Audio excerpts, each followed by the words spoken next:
నాగర్ కర్నూలు జిల్లా అచ్చంపేట బుడగజంగాల కాలనీకి చెందిన దేవాదానం ఎల్లమ్మ దంపతులకు 5గురు సంతానం. అందరూ ఆడపిల్లలే. మంచాలకు నవారు వాళ్లే సంచార వృత్తి వీళ్లదే. రెక్కాడితే గాని డొక్కాడని నిరుపేద జీవితాలు. ఒకే గుడిసెలో దేవదానం కుటుంబంతో పాటు అతడి 2 తమ్ముళ్లు, మరదలు ఉంటున్నారు. 5గురు ఆడపిల్లలను సాకలేక ఒక పాపను ఎవరికో దత్తత ఇచ్చారు. ఇక మిగిలింది వెంకటమ్మ, దివ్య, లావణ్య, శైలజ. వీరి ఆలనా పాలన చూడాల్సిన తల్లి కొన్నాళ్ల కిందట ఎక్కడికో వెళ్లిపోయింది. అప్పట్నుంచి తండ్రి అన్ని తానై పిల్లలను సాకుతూ వచ్చాడు. విధి మళ్లీ ఆ నిర్భాగ్యుల జీవితాలతో చెలగాటమాడింది. కొన్ని రోజులకే ఆ పిల్లలకు నాన్న కూడా దూరమయ్యాడు.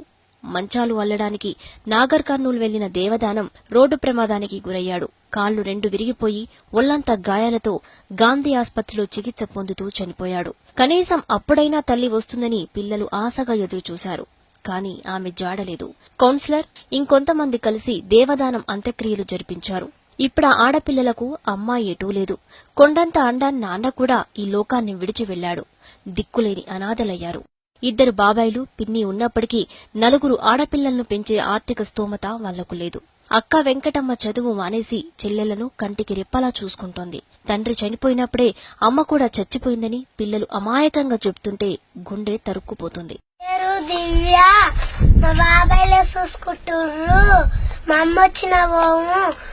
నాన్న చచ్చిపోయినప్పుడే మా అమ్మ చచ్చిపోయింది. ఇప్పుడు అమ్మ వచ్చినా సరే ఆమె దగ్గరికి వెళ్లమంటున్నారు పిల్లలు. మనసున్న మారాజులెవరైనా తమను ఆదుకోవాలని పెద్దమ్మాయి వెంకటమ్మ ప్రాధేయపడుతోంది. తనతో పాటు చెల్లెలను చదివిస్తే జీవితాంతం వాళ్ల పేరు చెప్పుకుంటామంటోంది. మేము చదువుకోవాలనుకుంటున్నాము. మా నాన్న బేరానికి పోయి పోషించేవాడు. నారకాన్ని బేరానికి పోయింది. యాక్సిడెంట్ అయ్యి చనిపోయినాడు. 5 మందిని సాకలేక మా నాన్న వేరే వాళ్ళకి ఇచ్చేసినాడు. మేము చదువుకోవాలని కోరుకుంటున్నాము. ఎవరన్నా చదివించే వాళ్ళుంటే మేము 4 చదువుకుంటాము. ప్రస్తుతం వీళ్లకు ఇల్లు లేదు. ఖాళీ స్థలంలో గుడిసె వేసుకుని 7గురు అందులోనే ఉంటున్నారు. ఆ స్థలం వాళ్లు వచ్చి పొమ్మంటే రోడ్డున పడతారు. దాతలెవరైనా ముందుకొచ్చి తమకు ఆర్థిక సాయం చెయ్యాలని పిల్లల బాబాయిలు, పిన్ని కోరుతున్నారు. పిల్లలందరూ మా దగ్గరనే ఉన్నారు. ఇంకా పిల్లల్ని హాస్టల్ వేయాలని మేము కోరుకుంటున్నాం. తల్లి వచ్చిన ఒకవేళ మేము పంపించాం. మాకు ఉండడానికి కూడా స్థలం లేదు, ఏం లేదు. వేరే వాళ్ళ గుడిసె ఇల్లు, ఇది భూమి. ప్రభుత్వం ఆదుకోవాలని, మాకు ఏదైనా సాయం చేయాలని కోరుకుంటున్నాం. పిల్లలకి ఏదైనా సాయం చేయాలని, హాస్టల్ వేయాలని కోరుకుంటున్నాం. అనాథలుగా మారిన ఆ 4 ఆడపిల్లలను ప్రభుత్వమే ఆదుకోవాలని స్థానిక కౌన్సిలర్ హుస్సేన్ కోరుతున్నారు. పిల్లలకు చదువు చెప్పించి ఉండడానికి గూడు కల్పిస్తే వాళ్ల జీవితాలు బాగుపడతాయంటున్నారు. దేవదానం అనే వ్యక్తి, అతనికి 5 మంది ఆడపిల్లలు.